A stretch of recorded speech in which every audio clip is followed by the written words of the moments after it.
Du, wenn wir jetzt ins Schöfli oder in den Goldingerhof, weil dort gibt es Triple-Entrecote und Salatbuffet mit 17 verschiedenen Soßen. Ja, wir könnten doch einmal zum Galavazzi, weisst, der macht doch die Rösti Mediterraneo. Nein, seit sich der eingekauft hat, ist ihm das Bünzli geworden. Oder wieso gehen wir nicht endlich mal ins Saigon?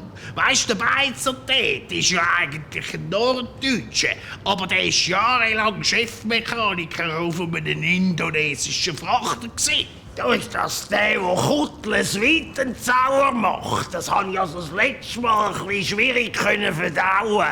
Du hast gehört, übrigens, am Jimmy haben die Beiz geschlossen. Ich habe ihm noch gesagt, der Pilz auf dem Wurstsalat, den kannst du am Gesundheitsinspektor nicht als Blauschimmel verkaufen. Ja, und er hätte eben seine Wiener Schnitzel nicht in der Personalgarderobe abhängen lassen. Aber an der Fasnacht ist die Gaststube immer sehr schön dekoriert. Sepp hat sogar den Inspektor anerkannt. Du, ein Geheimtipp ist natürlich auch das Almenzörliche.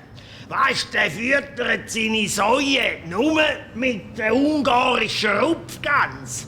Und dann schlachtet er's, bevor sie es richtig verdaut haben. Und darum schmecken die Hacktatschen. Komm, hör mir auf, ich kann's lieber einfach. Einheimisch auf dem Tisch und ausländisch im Nest.